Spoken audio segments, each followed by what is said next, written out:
when brother fought against brother.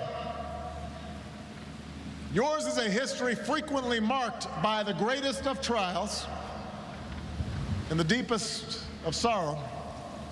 But yours is also a history of proud and defiant endurance, of a nation that kept alive the flame of knowledge in dark ages, that overcame occupation and outlived fallow fields, that triumphed over its troubles, of a resilient people who beat all the odds. And Ireland, as trying as these times are, I know our future is still as big and as bright as our children expect it to be.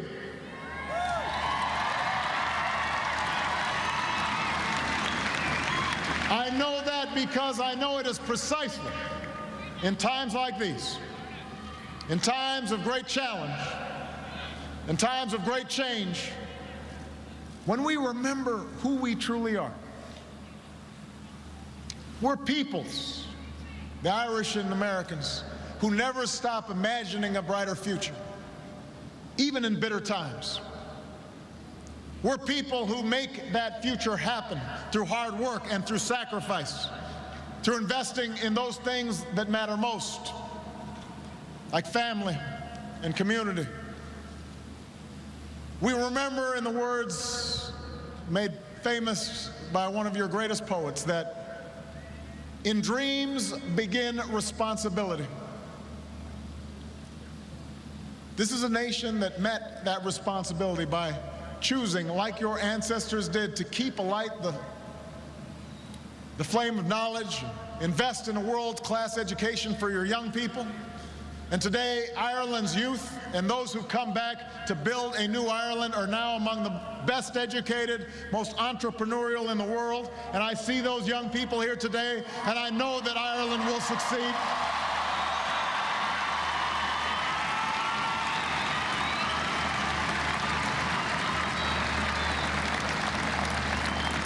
This is a nation that met its responsibilities by choosing to apply the lessons of your own past, to assume a heavier burden of responsibility on the world stage.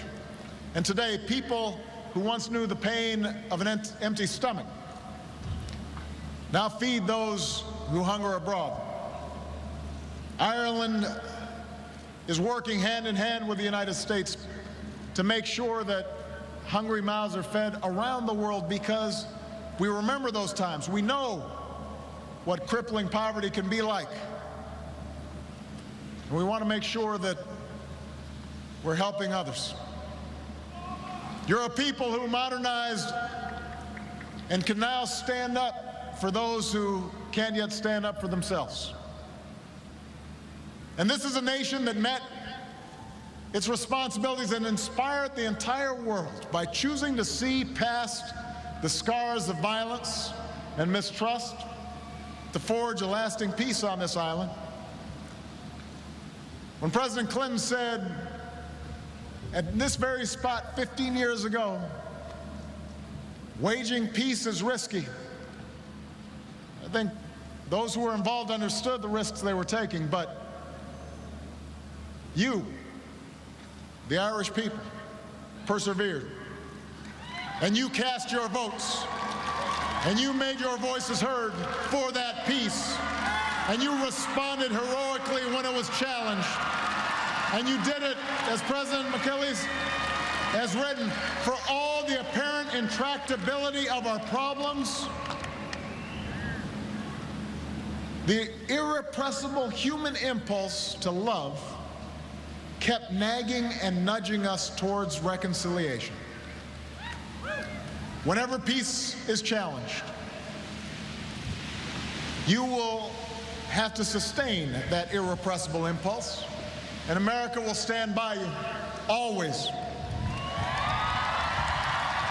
America will stand by you, always, in your pursuit of peace. And Ireland, you need to understand that you've already so surpassed the world's highest hopes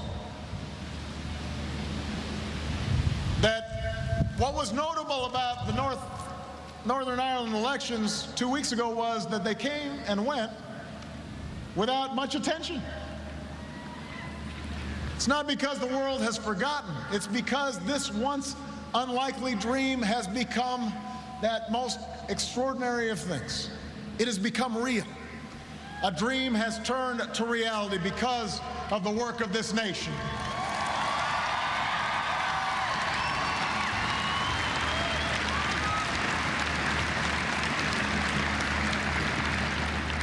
In dreams begin responsibility. And embracing that responsibility, working toward it, overcoming the cynics and the naysayers and those who say you can't, that's what makes dreams real. That's what Fulmouth Carney did when he got on that boat. And that's what so many generations of Irish men and women have done here in this spectacular country. That is something we can point to and show our children, Irish and American alike. That is something we can teach them as they grow up together in a new century, side by side, as it has been since our beginnings. This little country that inspires the biggest things, your best days are still ahead. Our greatest triumphs in America and Ireland alike are still to come. And Ireland, if anyone ever says otherwise, if anybody ever tells you that your problems are too big or your challenges are too great, that we can't do something, that we shouldn't even try, think about all that we've done together. Remember that whatever hardships the winter may bring, springtime's always just around the corner. And if they keep on arguing with you, just respond with a simple creed. Is Féidir Yes, we can. Yes, we can. It's Féidir for all you've contributed to the character of the United States of America and the spirit of the world. Thank you. And may God bless the eternal friendship between our two great nations. Thank you very much, everybody. Thank you, Dublin. Thank you, Ireland. President Obama.